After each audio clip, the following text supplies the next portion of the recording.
এটা গাড়ী যেতিয়া দুটা ইঞ্জিন থাকে স্পীডটো বাঢ়ে নাবাঢ়ে? নিশ্চয় বাঢ়ে।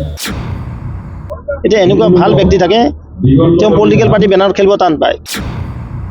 এটা গাড়ী যেতিয়া দুটা ইঞ্জিন থাকে স্পীডটো বাঢ়ে নাবাঢ়ে? নিশ্চয় বাঢ়ে ন?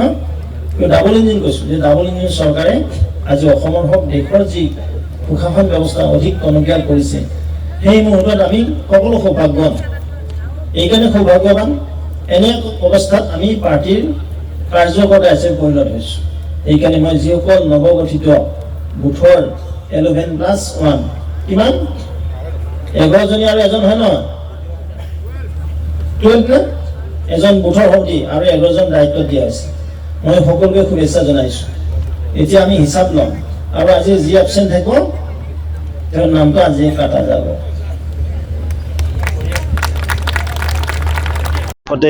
সংগঠন পৰ্ব চলি আছে।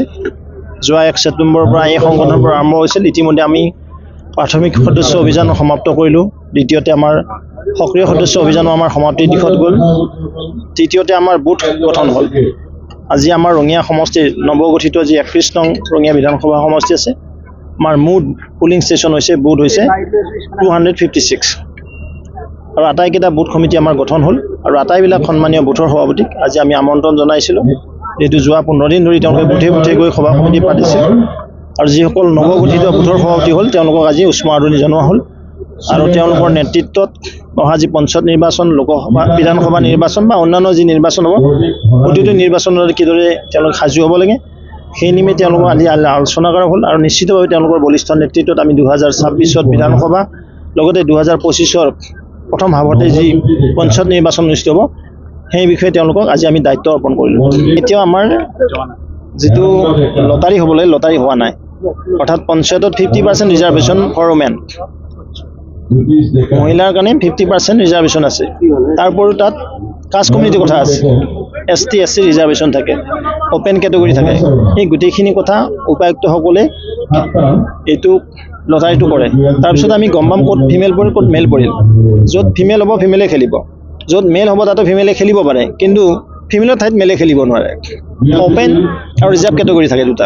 এইটো অল ইণ্ডিয়া যি ইলেকশ্যন কমিশ্যন আছে তেওঁলোকৰ হেৰি, ইয়াত অকল আমাৰ বুলি নহয় সকলো চাব ডিভিজনৰ পৰা এতিয়া জিলাৰ নিৰ্বাচনী বিষয় থাকিব আৰু ৰিটাৰ্ণিং অফিচাৰ নিৰ্বাচনী বিষয় থাকিব। মই চাইছোঁ ECR গাইডলাইনখন ইলেকশ্যন কমিশ্যন অফ ইণ্ডিয়াই এইখন মানে বনাইছে। ইয়াত চৰকাৰৰ কোনো হেৰি নাগায়, কাৰণ এটা স্বতন্ত্ৰীয় বডি। ইলেকশ্যন আয়োগ, নিৰ্বাচন আয়োগে ইলেকশ্যন কণ্ডাক্ট কৰে। কিন্তু আমি ভাবিছোঁ লোকেল বডিটো দিলে আমাক ভাল পাম। ক'ৰবাত আছে নেকি এইটো চাব খেলি মেলি। মানুহ ক'তো যোৱা নাই, তাত শুনক আপোনালোকে সুধিব লাগিছিল সেইটোৱে। বুথ লেভেলত যিটো হয় অৰ্থাৎ গাঁও সভাৰ প্ৰতীকবিহীন, প্ৰতীক থাকিব তাৰমানে পলিটিকেল পাৰ্টি বেনাৰত নহয়। ক্লিয়াৰ যে পলিটিকেল পাৰ্টি যেনেকুৱা আমাৰ পদুম ফুল আছে, অসম গণ পৰিষদৰ হাতী আছে বা কংগ্ৰেছৰ হাত আছে বা অন্যান্য দলৰ বিভিন্ন থাকেতো, এই প্ৰতীকত গাঁও সভাৰ সদস্য ইলেকশ্যনত নহয়। 1 নম্বৰ। 2 নম্বৰ আঞ্চলিক পঞ্চায়তৰ প্ৰতীকত হ'ব পলিটিকেল পাৰ্টি। 3 নম্বৰ জিলা পৰিষদ। এতিয়া 4টাকৈ আগত নিৰ্বাচন হৈছিল, এটা আছিলে গাঁও সভা, তাৰপিছত পঞ্চায়ত সভাপতি। এতিয়া পঞ্চায়ত সভাপতি ডাইৰেক্ট ইলেকশ্যন নহয়, গাঁও সভাৰ পৰা যি মেজৰিটি পায় তেওঁলোকে পঞ্চায়ত গঠন কৰিব। একো অসুবিধা নাই, তাৰমানে পঞ্চায়তত মানে আটাইতকৈ তলৰ লেভেলত প্ৰতীকটো নাথাকিলে ভেদাভেদটো কম থাকে, সমাজখন একত্ৰিত হৈ থাকে আৰু সমাজত ভাল ভাল ব্যক্তিবিলাক পঞ্চায়তত প্ৰতিনিধিত্ব কৰাৰ সুযোগ পায়। এতিয়া এনেকুৱা ভাল ব্যক্তি থাকে তেওঁ পলিটিকেল পাৰ্টি বেনাৰত খেলিব টান পায়। সেইকাৰণে এইবাৰ নন এফিলিয়েশ্যন কৰি দিছে যে কোনো পলিটিকেল পাৰ্টি এফিলিয়েশ্যন নোহোৱাকৈ গাঁও সভা লেভেলত সন্মানৰ ব্যক্তিবিলাক ওলাই আহক, পঞ্চায়তখন ভালদৰে গঠন হওক। পঞ্চায়ত হৈছে আমাৰ ডিচেন্ট্ৰেলাইজেশ্যন অফ পাৱাৰ, ক্ষমতাৰ বিকেন্দ্ৰীকৰণৰ আটাইতকৈ তৃণমূলৰ স্তম্ভটো হ'ল পঞ্চায়ত। যেতিয়া পঞ্চায়ত শক্তিশালী হ'ব, পঞ্চায়তত ভাল ভাল মানুহ আহিব, গাঁৱত যথেষ্ট উন্নয়ন হ'ব। চামগুৰি উপনিৰ্বাচন আমি জিতাৰ পিছত সংখ্যালঘু ৰাইজৰ ভাৰতীয় জনতা পাৰ্টিৰ প্ৰতি যিটো ধাবিত হৈছে এইটো সাংঘাতিকভাৱে হৈছে, সাংঘাতিকভাৱে তাত প্ৰভাৱ পৰিছে আৰু তেওঁলোকে এতিয়া বুজি পাইছে যে কংগ্ৰেছে যেতিয়া তেওঁলোক ঠগাইছিল, ৰাম ধাঙন দিছিলে, কংগ্ৰেছৰ দিনত যেতিয়া একো পোৱা নাছিল, আজি সংখ্যালঘু ৰাইজৰ ল'ৰা ছোৱালী ডক্টৰ ইঞ্জিনিয়াৰ পাইছে, চাকৰি পাইছে, উকিল হৈছে, ভাল ভাল স্কুল হ'ল সংখ্যালঘু অঞ্চলত, ৰাস্তা ঘাট হৈছে, দলং হৈছে। তেওঁলোকে দেখিছে যে উন্নয়নৰ লগত থাকিম, জাত পাতৰ ৰাজনীতি তেওঁলোকে বাদ দিছে, ধৰ্ম সম্প্ৰদায়ৰ ৰাজনীতি বাদ দিছে, উন্নয়নৰ লগত আছে, বিকাশৰ লগত আছে।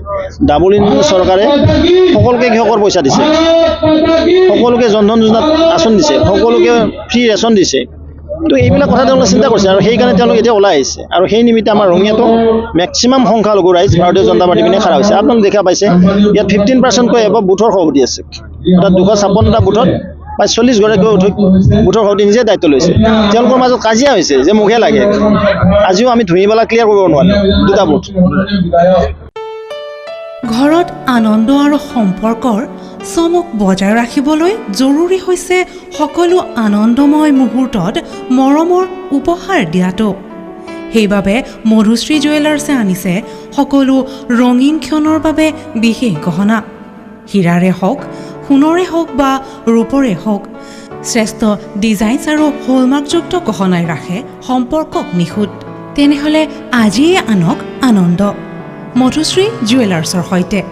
যোগাযোগ কৰক 7028000341 নাইবা ভিজিট কৰক LNB ৰোড, নলবাৰী, অসম।